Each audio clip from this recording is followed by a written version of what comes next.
Bonjour à tous, je vais vous montrer dans SolidWorks comment on peut modéliser un train de rouage pour une minuterie, à savoir un train de rouage où les pignons et les roues sont à la fois entraîneurs et entraînés. Euh, pour cette modélisation, je vais utiliser plusieurs outils. Donc là, on va commencer par l'utilisation d'un tableur. Je vais me servir de ce schéma-là pour vous expliquer les différentes données qui sont nécessaires à la réalisation des dents, puisqu'en fait, le train de rouage en horlogerie, il a la particularité d'avoir une forme épicycloïdale avec ce profil de dent qui est assez particulier, qui correspond pas au profil de dents qu'on retrouvera dans les outils proposés par SolidWorks dans la toolbox. Et on trouve beaucoup de vidéos à ce sujet sur YouTube, mais c'est pas ce qu'on souhaite faire aujourd'hui, puisqu'on va créer de toutes pièces notre roue pour au final avoir un train de rouage avec cette forme de dents particulière. Donc là, on utilise pour se faire la norme NF S80-526, qui est spécifique à ce type d'engrenage entraîneur-entraîné. Et les données de la norme, on les retrouvera dans le tableau qui est ici, donc pour lequel j'ai caché les valeurs, parce on m'a demandé de garder ces données confidentielles. Donc je les diffuserai pas sur YouTube, mais vous pouvez retrouver ces données assez facilement sur Internet, ou alors vous pouvez acheter les normes qui sont en vigueur actuellement, donc la norme ISO ou la norme NIHS spécifique. Il y en a différentes sortes. Ce schéma-là provient de la théorie horlogère, la théorie de l'horlogerie, pardon, donc un livre que vous pouvez vous procurer également. Donc ce schéma pour vous expliquer des données, la norme et enfin la méthode de calcul, donc dans ce tableur. J'ai utilisé le tableur pour me permettre de faciliter les calculs, donc je vous montre un petit peu comment ça se passe. Donc là j'ai mon nombre de dents pour mon pignon, j'ai mon nombre de dents pour ma roue. Donc ici on va partir sur un engrenage de 10 dents et de 40 10 L pour le pignon et 40 dents pour la roue, et un module de 0,08. Module de 0,08 puisqu'en fait le nombre de dents associé au module, par un calcul qu'on va voir juste après, détermine le diamètre de votre roue. Donc le diamètre, celui qu'on pourrait mesurer avec un pied à coulisse si on prenait notre pignon ou notre roue, ça nous donnerait 0,99 mm pour le pignon et 3,4 pour la roue. Donc on est sur des dimensions qui sont quand même assez compatibles avec le format d'une montre. Voilà, on peut pas se retrouver avec une roue de 5 cm, ce qui serait peut-être le cas si je prenais par exemple donc 40 dents et un module de 0,1. Voilà. Ou de 1, pardon. Si je prenais un module de 1, on se retrouverait avec, voilà, 42 mm pour le diamètre de notre roue, ce qui n'est pas du tout compatible avec un format de montre. Donc les conditions pour former un engrenage, ça va être que la roue et le pignon aient le même module. Donc là, 0,08. Après, la valeur des dents est pas importante pour un engrenage simple entre une roue et un pignon. Par contre, si vous voulez avoir un train de rouage multiplicateur ou réducteur, donc avec sur différents paliers un pignon qui engraine une roue qui engraine avec un pignon et ainsi de suite, là il va falloir calculer avec précision si vous voulez que votre train de rouage fasse accélérer le mouvement ou ralentir le mouvement que vous lui donnez. Donc, les différents paramètres, moi, qui me sont utiles à la construction, je les ai mis en vert. Et en fait, dès que je modifie une donnée, tous les paramètres vont évoluer. Donc là, 11 dents, module 0,8, voilà, on n'a plus du tout les mêmes paramètres. Le diamètre primitif. Le diamètre primitif, ça correspond le cercle de diamètre primitif, pardon, le cercle primitif, ça correspond à ce trait en pointillé que vous retrouvez sur ce schéma-là. Ça va correspondre à la zone d'interaction des deux roues, ou alors du pignon et de la roue. Donc la jonction de ces deux cercles, vous voyez que les deux cercles sont tangents, et la tangence entre les deux cercles primitifs, c'est la condition pour que vous ayez un engrenage qui fonctionne. Donc le diamètre primitif de mon pignon va être de 0,8, et celui de ma roue de 3,2, et ça me donne un anthrax, ça veut dire l'addition du rayon de mon pignon plus du rayon de ma roue, Donc la distance entre le centre de ma roue et le centre de mon pignon, ça va être de 2 mm. Voilà, l'anthrax, c'est une valeur qui est intéressante après dans la conception, on le verra pourquoi. Le diamètre primitif, je le trouve par la multiplication de mon module par mon nombre de dents.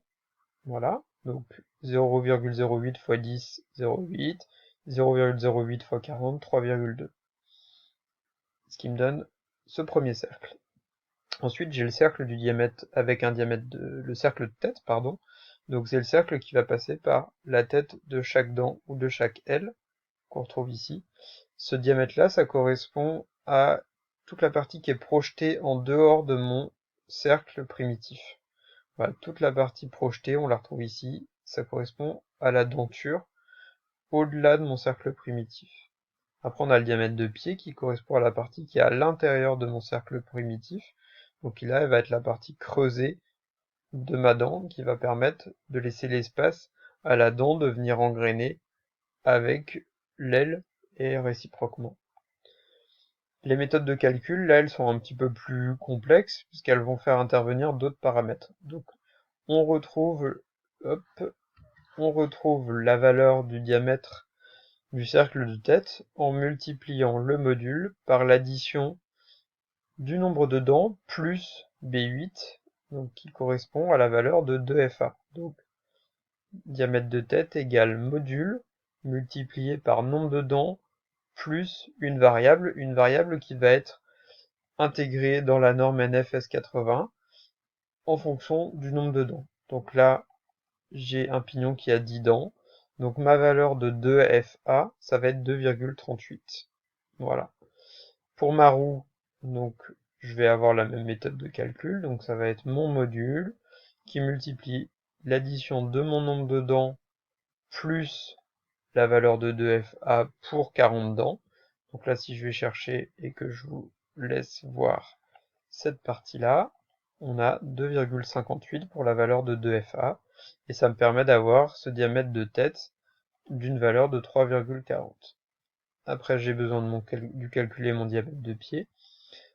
Là, la méthode de calcul est similaire, sauf qu'au lieu d'additionner quelque chose, on va retirer pour avoir ce retrait de matière par rapport au cercle primitif.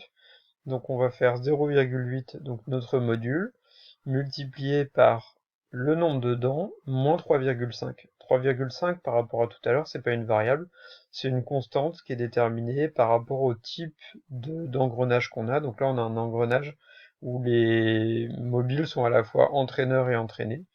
Donc ça a été déterminé par des savants calculs que je ne connais pas, mais on a la valeur de 3,5 pour notre diamètre de pied. Idem pour la roue, moins 3,5, là il n'y a pas de différence. Donc on a notre diamètre primitif, notre diamètre de tête, notre diamètre de pied, donc on a trois cercles qui se sont dessinés, qui donnent les contours de notre roue et les contours de notre pignon.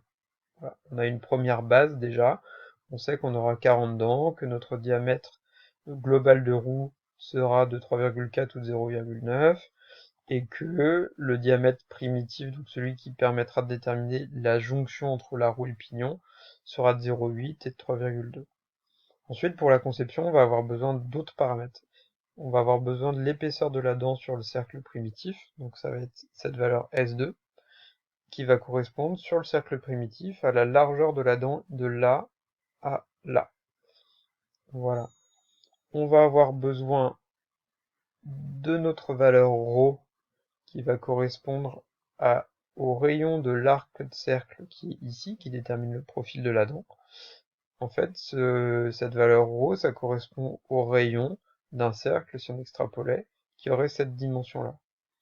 Pour calculer la position exacte de ce centre-là, on va avoir besoin de déterminer la valeur ρ qu'on trouve par le calcul suivant, donc qui correspond à 0,8, une constante, multipliée par B3, notre module de 0,08, multiplié par B9, une variable qui va dépendre du nombre de dents qu'on retrouvera dans la norme NFS 80-256. Donc là, 1,9 pour une roue de 10 dents, et donc 2,06 pour une roue de 40 dents.